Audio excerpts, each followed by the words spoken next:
அனைவருக்கும் வணக்கம். இன்றைக்கி 1.5 கிலோ மாங்காய் தொக்கு எப்படி செய்கிறதுன்றது பார்ப்போம்.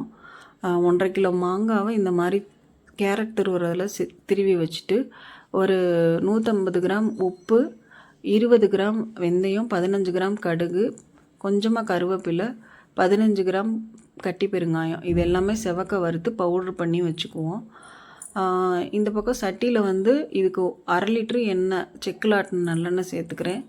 1/2 லிட்ரு எண்ணெயை நல்லா சூடாக காய வச்சுட்டு கடுகு 20 கிராம் போடணும்.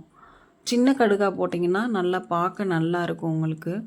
இந்த சின்ன கடுகு சேர்த்துட்டு நல்லா கடுகு பொரிஞ்சதுக்கப்புறம் இதுக்கு தேவையான அளவு 150 கிராம் வரமிளகாய் தூள்.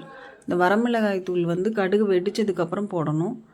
வரமிளகாய் தூள் போட்ட உடனே இந்த பக்கம் துருவின மாங்காவையும் அப்படியே வச்சுக்கணும். ஏன்னா நம்ம வரமிளகாத்தூள் ரொம்ப நேரம் எண்ணெயில் இருந்தால் கருகுன வாசனை வந்துடும். அதுக்காக இந்த மாங்காவை சேர்த்துறோம்ல, சேர்த்ததுக்கப்புறம் நல்லா கிண்டி விடணும்.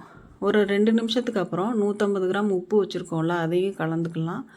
கலந்துட்டு பாதி தூரம் வெந்ததுக்கப்புறம் ஒரு 3 ஸ்பூன் நம்ம வறுத்து வச்ச பொடியை சேர்த்து எண்ணெய் பிரியணும். நல்லா எண்ணெய் பிரிய நம்ம ஊறுகாய் கிண்டிகிட்டே இருந்தோம்னா இந்த மாதிரி நல்லா எண்ணெய் பிரிஞ்சு வந்துடும். பிரிஞ்சு வந்தாலே போதும். எந்த ப்ரிசர்வேட்டிவும் நம்ம இதில் கலக்கணும்னு தேவை கிடையாது. நம்ம செய்கிற ஊறுகாய் நல்லா பாட்டிலில் போட்டு நீங்கள் வெளியிலே வச்சாலுமே 3 மாதம் வரைக்கும் கெடாமல் இருக்கும்.